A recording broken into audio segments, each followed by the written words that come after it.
Hi guys, glad you're here this morning. Let's stand up and get ready to worship.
It's time to hear a story full of wonder. There's so much fun we'll have learning together. So let's go down to the clubhouse with Ollie and his friends. Let's go down to the clubhouse where wonder never ends at the Wonder Clubhouse. Meet with you at the Wonder Clubhouse. Meet with you. Hi friends, I'm Peyton, and I've read so many stories since we built this cozy book nook. And I just found these awesome new books at the library. They're all about barns. I think barns are so cool. Do you know what kinds of animals might live in a barn? Tell me an animal on the count of 3. 1, 2, 3. Oh wow, you are so smart. So many kinds of animals can live in a barn. Do you know my favorite barn animal? Yes, it's a horse. Do you know what a horse says? Nay, that's right. And this book says that not only do horses live in barns, but that farmers store their food in barns too. Here you go, little horse. If I had a big barn, I'd fill it with marshmallows. Or pancakes.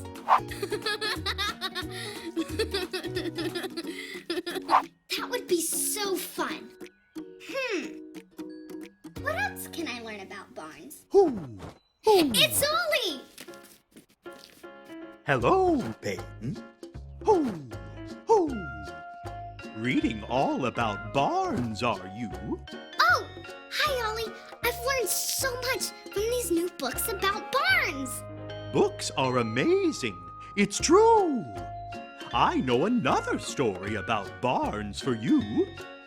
Listen to this one. Just follow me through. Ho, ho. Follow me through, who?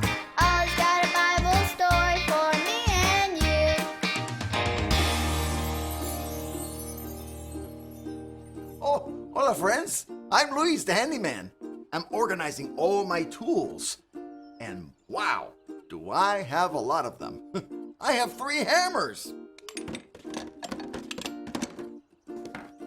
And 2 screwdrivers. And 4 wrenches. I really have more than I need. Do you know what? Jesus told an important story to teach us what to do when we have more than we need. Do you want to help me build it? Great! All right, hammers up, little builders. Ready? 1, 2, 3, hammer! Great job, little helpers. You can put your hammers down. Now we just need our story tools.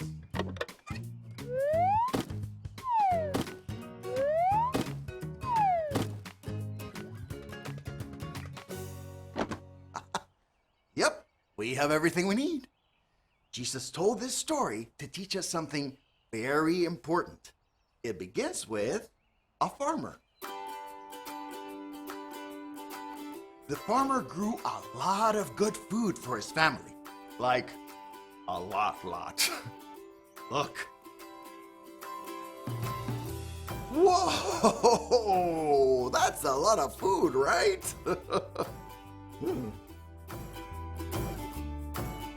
Now he's got to put food in the barn.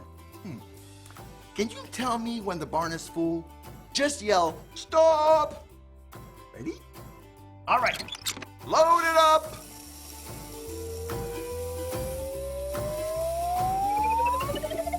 Oh, okay, stop. The barn is full. The barn is full. Oh, the barn is full, but there's still more food. What should he do with all that extra food? Then, farmer had an idea. He would build a bigger barn. Bigger barn coming through. Then he could fill it up and keep all the food for himself. It would be way more food than he needed, but he wanted to keep it all. Tell me, is there anything else the farmer could do with all this extra food? He could share? Yes! He could share the food. You are so smart. God had given the farmer way more food than he needed. He could have shared and helped a lot of people. Sometimes God gives us more than we need too. So we can share with others. I can share my tools with others. What can you share with others? Toy? Snack? A turn on the swing? We can share all those things. That's the very important thing that Jesus teaches us with this story. God wants us to share. I'm so glad we have a friend like Jesus to teach us important things. Hey there, Ollie. Tell me, who teaches you important things? Jesus teaches me important things. Yes, it's true. Now let's hear it from you. Tell me, who teaches you important things? Jesus teaches me important things. That's the truth, friends. You better believe it. Adios. See you next time. So there's your story, and it's all true. Jesus taught people to share, and that is true for me and you. Thanks, Ollie. Goodbye to you. Hoo, hoo. Wow! Jesus told a story about a barn to teach us that we should share. I think I got the story. Did you get it? If you did, say got it. Get it? Got it! Good. I have all these fun stories and this super cool book nook. I'm going to go share them with some friends. See you next time. Bye!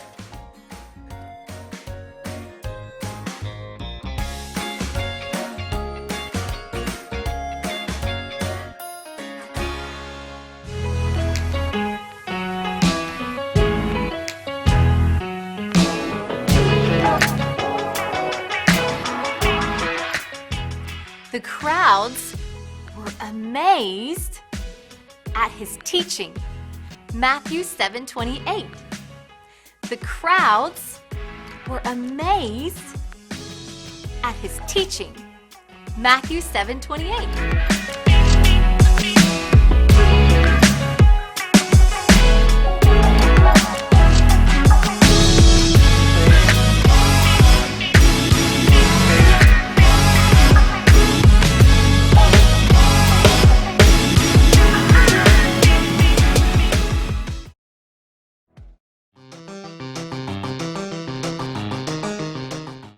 Hey Calvary kids, welcome to another edition of our game show, and today everyone gets to play. If your family is interested in playing one of our games, feel free to email me at the email address listed here and we'll get you signed up for a future week. Welcome, ladies and gentlemen, to another exciting game of Books of the Bible Survival. In this game, you must quickly decide between two books of the Bible. You can hold up one hand for book number 1 and 2 hands for book number 2. Choose carefully though. Select the correct book and you're still in the game. Select the wrong book and you can keep playing, but please take a seat. If you're still standing after all 10 questions, you will be crowned the ultimate Books of the Bible Survivor Champion! Once we start the survival challenge, you'll only have 5 seconds to answer each question.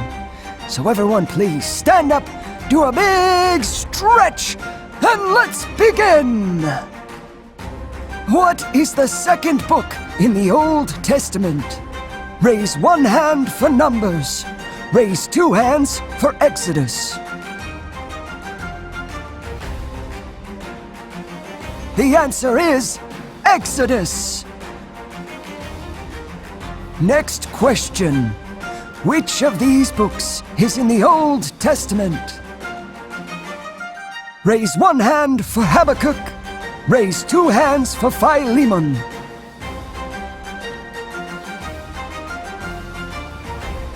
The answer is Habakkuk. Question number 3.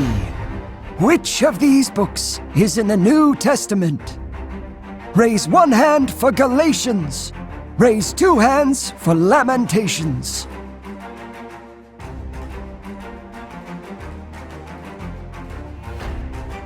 The answer is Galatians.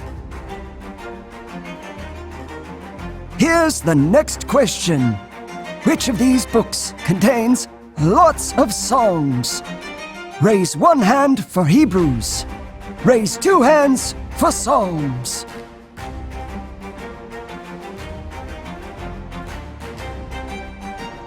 The answer is Psalms. Well done! Now, which book comes after Deuteronomy? Raise one hand for Leviticus. Raise 2 hands for Joshua.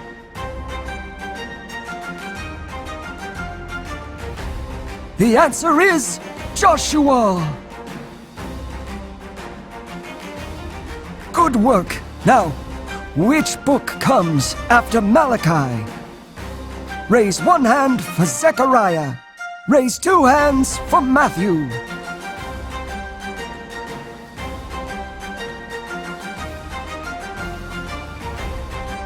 The answer is Matthew.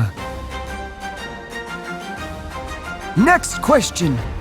Which book tells the story of David and Goliath? Raise one hand for 1 Samuel. Raise 2 hands for Genesis.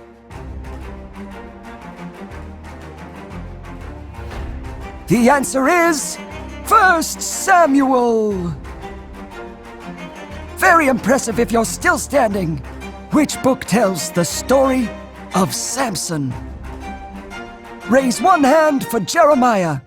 Raise 2 hands for Judges.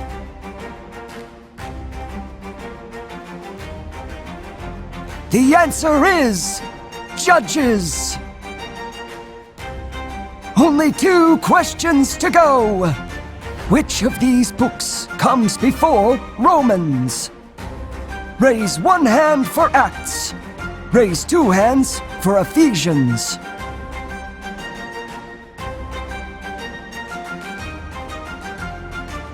The answer is Acts. Here it is, the final question. Which of these books is a letter Paul wrote? Raise one hand for Colossians.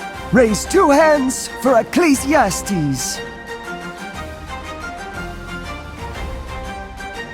The answer is Colossians. Amazing job to everyone who is still standing. You really know your books of the Bible, and you have earned the title of the ultimate Books of the Bible Survivor Champion!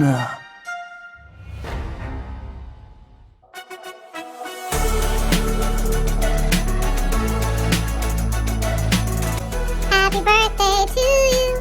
Happy birthday to you. Happy birthday, happy birthday, happy birthday to you.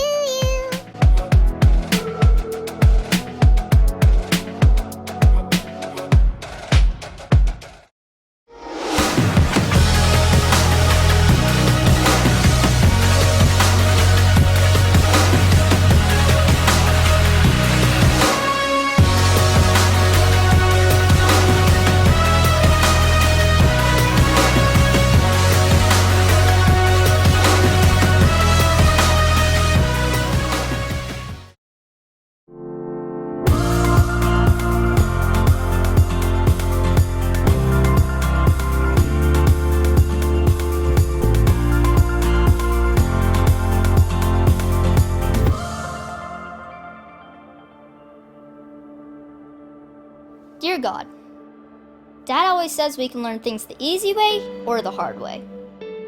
But today, well, it sure wasn't easy, but I think it will get easier next time. It started at breakfast, when Dad said he had to go do some errands with Aunt Lisa. He said her family has been going through a tough time, and she needed him to help today. So he needed me to pitch in too. My little cousin Sam needed a place to hang out for a few hours.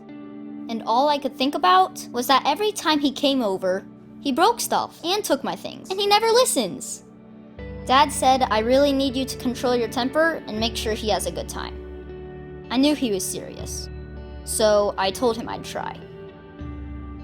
So when Sam got there and the first thing he did was spill his drink, I had to remind myself to try and be cool. Then when he didn't listen, when I told him not to feed the fish too much, I almost lost it. But at least he helped me try and clean it up. Sort of. I couldn't keep up with him. I thought it would be good if we tried to play some Brick Busters. And that worked for a while. But he broke the controller. He broke my controller! How do you even? I almost lost it again. God, if I hadn't taken a breath and remembered Proverbs, I think I would have really messed up. So Sam and I drew some treasure maps and made up stories about them. It worked for him, and it worked for me. God, thank you so much for helping me think of that. I think it saved the day. Aunt Lisa looked tired, but she gave me the biggest hug. So did Sam. And he asked his mom if he could come over and play with me again. God, thank you for teaching me about self-control. Sincerely, Zach.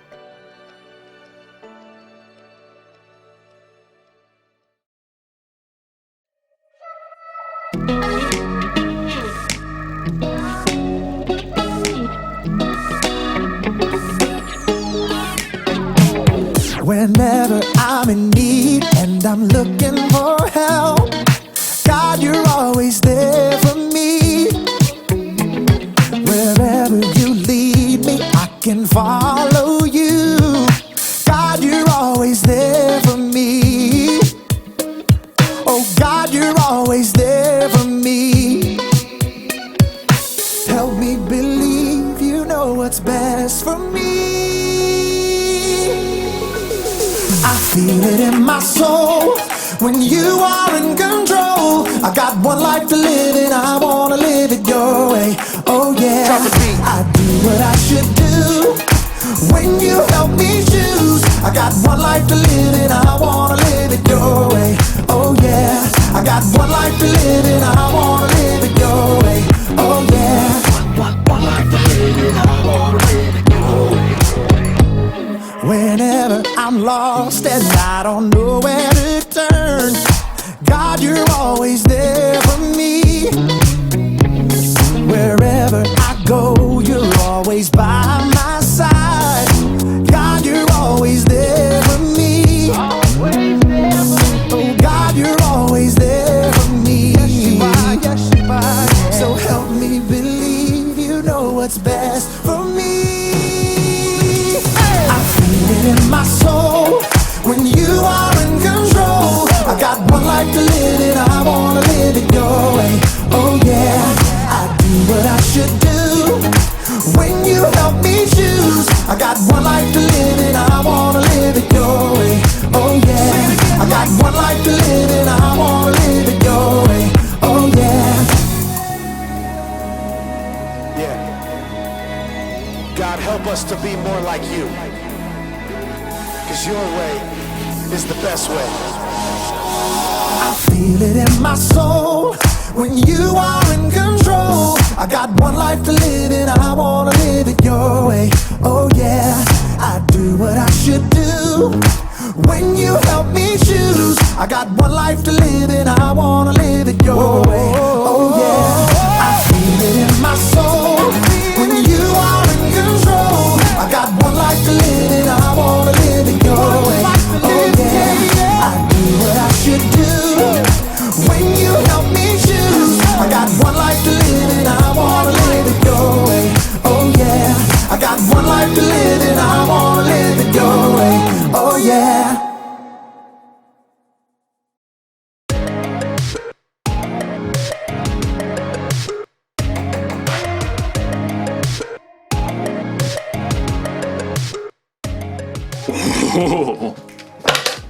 Hello everyone, my name is Jacob, here today to talk to you about self-control. Self-control is choosing to do what you should, even when you don't want to. It's very important to have control. I have a controller for just about everything, in fact. Like this stereo.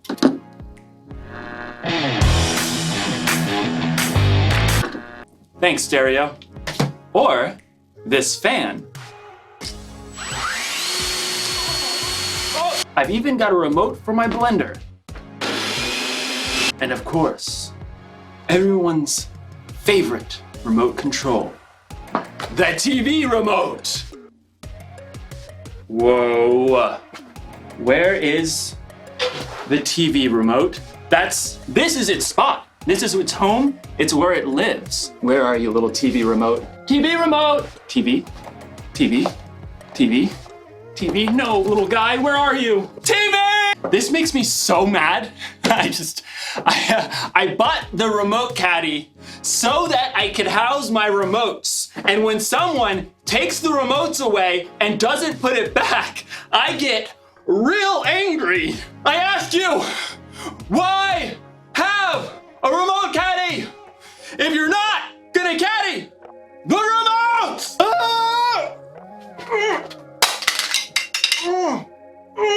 What's going on? Oh, I think I'm paused. Okay, maybe this is for the best. I was really losing my temper there. Okay, I feel better. You can unpause me now.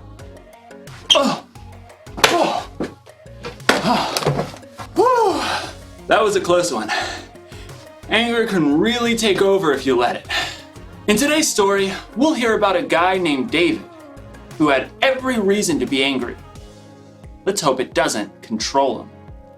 Oh, I wonder what this controls.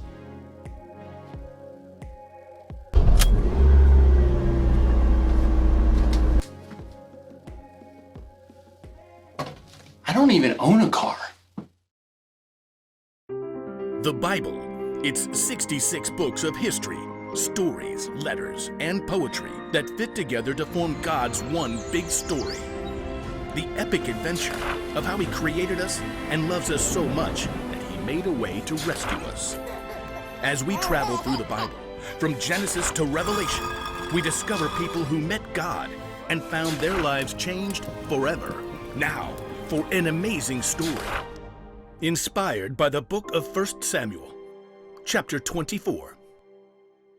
David had been chosen by God as Israel's next king, but for a while, Saul was still king. David served King Saul and won many battles for him. The people loved David. Hey, David, you're so fine, you blow up my head, David! Hey, David! Saul, however, was deeply jealous of David. In fact, he even tried to kill him. David escaped into the wilderness, where around 400 men came to join him. People who were in trouble or owed money. A merry band of misfits. But Saul still saw David as a threat. When he heard that David and his men were camped in the desert of Maon, Saul took soldiers to chase after him. They're right behind us, David. Quick, we'll head around the mountain. Just as Saul and his men were closing in on David, Saul received word that the Philistines were attacking Israel. Oh, phooey. Saul was forced to stop the chase and deal with the Philistines. David and his men could breathe a sigh of relief. There's a safe place near En-Gedi. Maybe Saul will finally leave us alone if we hide out there. But as soon as Saul had dealt with the Philistines, a messenger brought news. David is in the desert of En-Gedi. Aha! We've got him this time.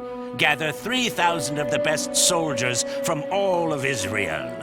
But, Your Majesty, David only has 400 men. 3,000, and not one less. Saul set out once more, determined to wipe out his rival. Bet that pipsqueak is hiding out near the rocky cliffs of the Wild Goats. Well, that seems oddly specific. Yeah, he used to herd sheep.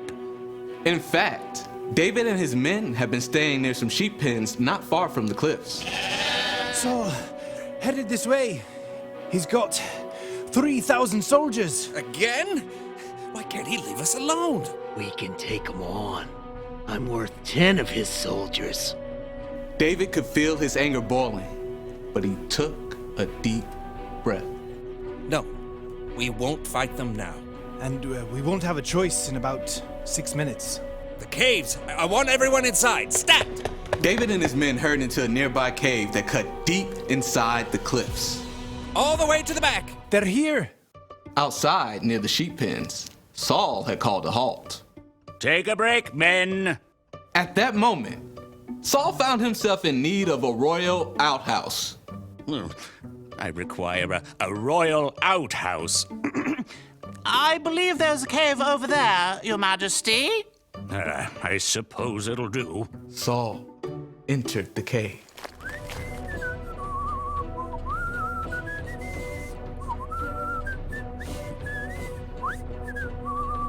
Far back in the cave, David and his men froze. Through the gloom, David could see the man who had tried to kill him and was now forcing him to live on the run. What if he finds us? I don't believe we're Saul's #1 priority at the moment. He's alone. This is your chance. God's handed your enemy over. Don't let this chance just trickle away. David's anger burned red hot as he crept up behind Saul, sword at the ready. But then, he forced himself to stop. Instead of attacking Saul, David sliced off a corner off the king's long royal robe. Saul left the cave with no idea that David was still inside. Time to move out, men. This is the day we take out that whippersnapper David. But at that moment, David emerged from the cave and cried out, King Saul! David? David bowed low to the ground. Why do you listen when men say David is trying to harm you? This day you have seen with your own eyes how the Lord handed you over to me in the cave. Some of my men begged me to kill you, but I didn't. I said, he is the Lord's anointed king. Saul could only stare in shock as David held the piece of fabric he cut from Saul's robe. Look at this! I cut off the corner of your robe, but I did not kill you. Yet you are hunting me down to kill me. May the Lord show that I'm not guilty of doing anything wrong. May he save me from you. The truth cut Saul to the heart and began to weep. Oh, you are a better person than I am. You have treated me well, but I've treated you badly. May the Lord reward you. I know for sure that you will be king. Now, promise me that you won't kill my family or wipe out my name from my family line. David looked his enemy straight in the eye. I promise. Then Saul and his men returned home, and David and his band of misfits returned to their usual hiding place.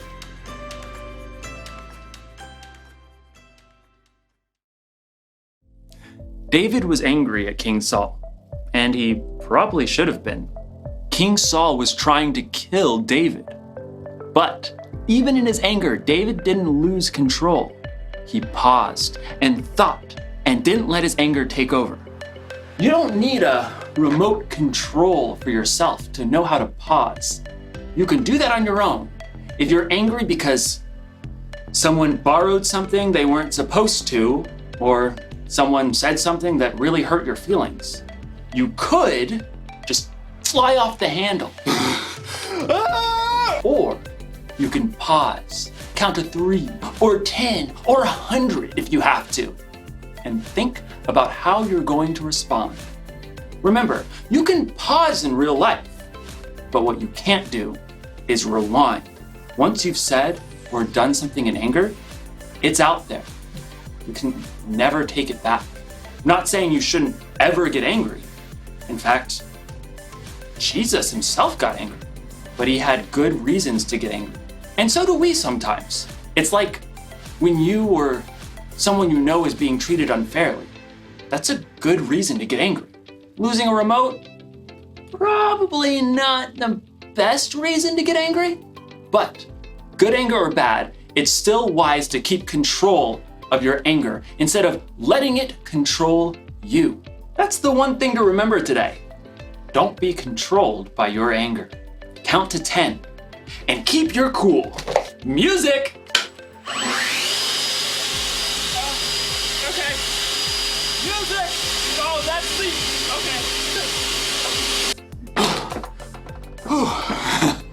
I gotta get a universal remote. I'll see you next time.